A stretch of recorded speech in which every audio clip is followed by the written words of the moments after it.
अस्सलाम वालेकुम everyone. Dear students, आज हमने लेक्चर नंबर 7 एक्सरसाइज 7.2 को स्टार्ट करना है और इसके प्रीवियस लेक्चर में हम क्वेश्चन नंबर 1, 2 और 4 को डिस्कस कर चुके हैं जो कि आपके सिलेबस का हिस्सा है। अब हमने इसके क्वेश्चन नंबर 5, क्वेश्चन नंबर 7 और क्वेश्चन नंबर 11 करना है। तो क्वेश्चन नंबर 5 देखें, उसमें बताया जा रहा है कि find the unit vector in the direction of the vector. एक वेक्टर गिवन है, उसके हमने यूनिट वेक्टर फाइंड करने हैं। तो स्टूडेंट्स, अगर कोई वेक्टर गिवन हो उसके हमने यूनिट वेक्टर फाइंड करना हो तो हम कैसे करते हैं? हम उस वेक्टर का यूनिट वेक्टर फाइंड करने के लिए यूनिट वेक्टर जो होता है किसी भी वेक्टर का, वो क्या होता है? Vector over its magnitude. Vector over it's magnitude. So solution देखिएगा इसका। आपके पास वेक्टर है i + 2j - का k। वेक्टर v जो है वो आपके पास क्या है? I + 2j - का k। We know that the unit vector of the vector is equal to vector over its magnitude। Magnitude जो होता है किसी भी वेक्टर का, वो क्या होता है स्टूडेंट्स? उसको कैसे डिफाइंड किया जाता है वो हम पहले पढ़ चुके हैं कि i का जो कोफिशिएंट होता है उसका स्क्वायर प्लस j का जो कोफिशिएंट होता है उसका स्क्वायर प्लस k का कोफिशिएंट का स्क्वायर और सारे का स्क्वायर रूट। सो i का कोफिशिएंट 1 है, j का कोफिशिएंट 2 है और k का कोफिशिएंट -1 है। सो 1 का स्क्वायर 1 होता है, 2 का स्क्वायर 2 होता है और -1 का स्क्वायर भी 1 होता है। सो 1 + 1 2 एंड 2 + 4 = 6, यानी स्क्वायर रूट 6 जो है वो क्या है? वेक्टर का मैग्नीट्यूड है। अब हमें फार्मूला पता है कि किसी भी वेक्टर का जो मैग्नीट्यूड होता है वो वेक्टर और इट्स मैग्नीट्यूड होता है। सो वेक्टर लिख देंगे। वेक्टर आपके पास क्या है? i + 2j - का k ओवर 6 का स्क्वायर रूट।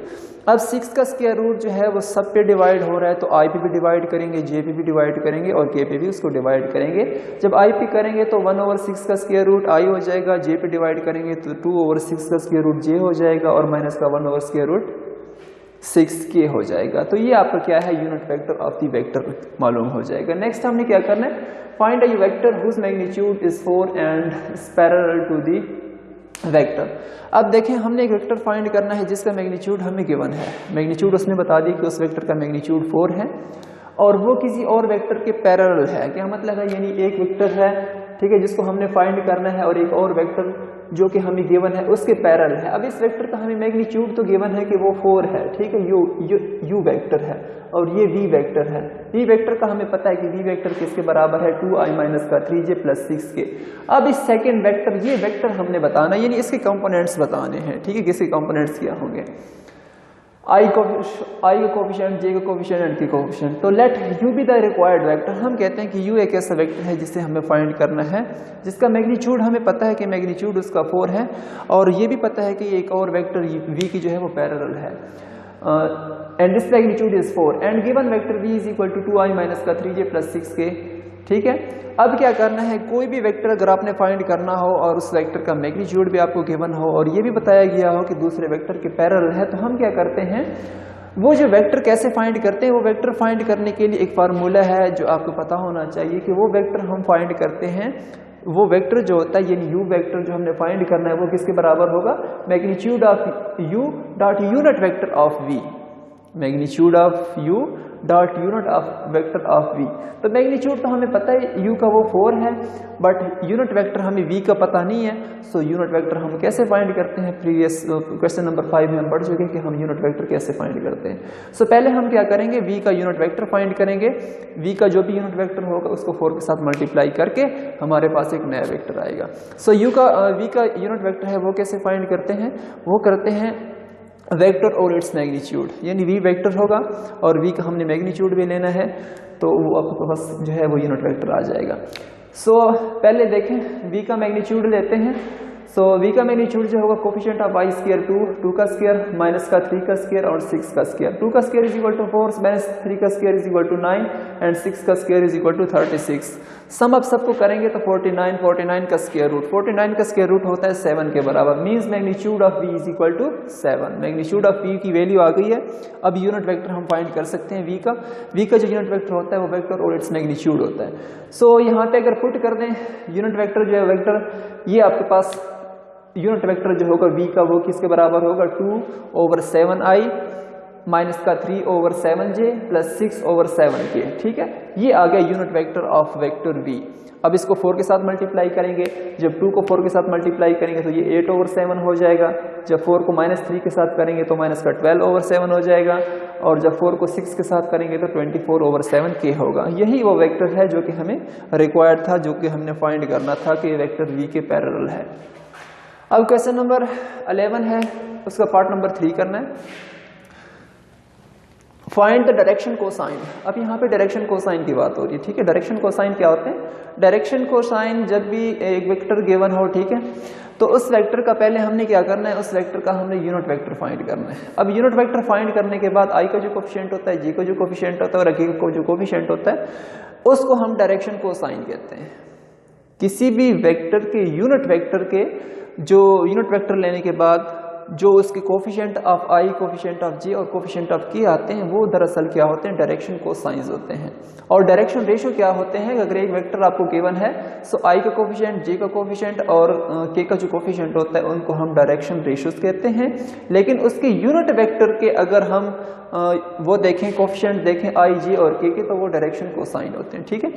तो डायरेक्शन कोसाइन फाइंड करने के लिए पहले हमें वेक्टर चाहिए, वेक्टर का फिर हम यूनिट वेक्टर लेंगे, यूनिट वेक्टर लेने के बाद आई, जे और के को कोफिशिएंट होंगे, वही कोफिशिएंट जो है वो आपके पास डायरेक्शन कोसाइन होंगे। सो आपके पास पहले तो पॉइंट गिवन है, 2 पॉइंट्स गिवन है, उनका हमने एक वेक्टर बनाना है। तो वेक्टर कैसे बनाते हैं 2 पॉइंट से? सो आप उसकी कंडीशंस को देखते हैं कि वेक्टर किस पॉइंट से किस पॉइंट की जानिब है, यानी उसका हेड और टेल, उसका टर्मिनल इनिशियल पॉइंट और टर्मिनल पॉइंट को देखते हैं। तो यहाँ पे वो कह रहा है कि P से Q की जानिब, मतलब है उसका टर्मिनल पॉइंट जो है वो क्या है? Q है, और इनिशियल पॉइंट क्या है? P है। सो Q में से सब्ट्रैक्ट करेंगे P के एलिमेंट्स को, यानी x2 - x1 plus y2 - 1 plus z2 - z1, ये हो जाएगा। सो जब P और Q आपके पास वेक्टर गिवन है, ठीक है, जब हम करेंगे Q में से 1 में से -2 को सब्ट्रैक्ट करेंगे i plus 3 - 1j plus 1 - 5k, सो ये हो जाएगा माइनस का i प्लस 2j माइनस का 4k।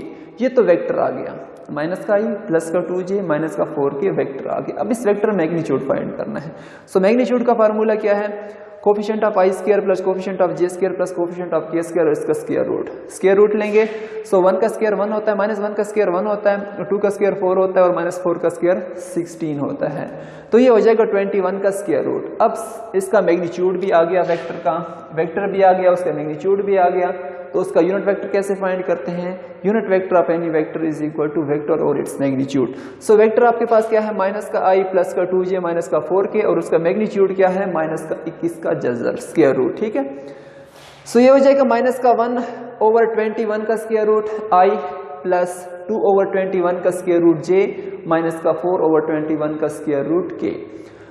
अब पहले बता चुका हूं कि यूनिट वेक्टर लेने के बाद यूनिट वेक्टर के जो कोफिशिएंट ऑफ i होगा और कोफिशिएंट ऑफ j और कोफिशिएंट ऑफ k, वो क्या होते हैं? डायरेक्शन कोसाइंस होते हैं। और डायरेक्शन कोसाइन को हम कैसे रिप्रेजेंट करते हैं? डायरेक्शन कोसाइंस को हम रिप्रेजेंट करते हैं कॉस अल्फा, कॉस बीटा और कॉस गैमा से। अब i का जो कोफिशिएंट होता है उसको कॉस अल्फा कहेंगे, j का जो कोफिशिएंट होगा उसको कॉस बीटा कहेंगे और k का जो कोफिशिएंट होगा उसको कॉस गैमा कहेंगे। सो i का कोफिशिएंट हमारे पास है माइनस का 1/21 का square root. So cos alpha is equal to minus का 1/21 का square root, cos beta is equal to 2/21 का square root and cos gamma is equal to 4/21 का स्क्वायर रूट। एक और भी फार्मूला पता होना चाहिए कि कॉस स्क्वायर इन सम, जितना भी अगर हम इन सब सम अप करते हैं, ठीक है, इन सब को ऐड करते हैं, यानी cos square alpha plus cos square beta plus cos square gamma, जब इनको हम ऐड करते हैं तो उसका वो 1 की इक्वल होगा, ठीक है। ये फार्मूला है कि डायरेक्शन को sum of the direction cosine of alpha, cos square alpha plus cos square beta plus cos square gamma is equal to 1, ठीक है। Square of the sum of the direction cosines of vector is equal to 1 होता है। यानी direction cosines का हम क्या लेंगे? Square लेते हैं, और जब हम उनको सम करते हैं तो उनका सम जो होता है वो 0 के इक्वल होता है। ये भी एक छोटा सा फार्मूला है जो आपको याद रखना होगा। उम्मीद है स्टूडेंट्स आज का जो हमारा लेक्चर था उसमें हमने क्वेश्चन नंबर 5, 7 और 11 को डिस्कस किया। तो बहुत ईजी क्वेश्चंस हैं। इसका पार्ट नंबर क्वेश्चन 11 का पार्ट नंबर 2 और क्वेश्चन नंबर 10 का भी पार्ट नंबर 2 और 3 आप लोगों ने खुद करने हैं, बहुत ही ईजी है। तो इसी के साथ इजाज़त चाहता हूँ। अल्लाह हाफ़िज़।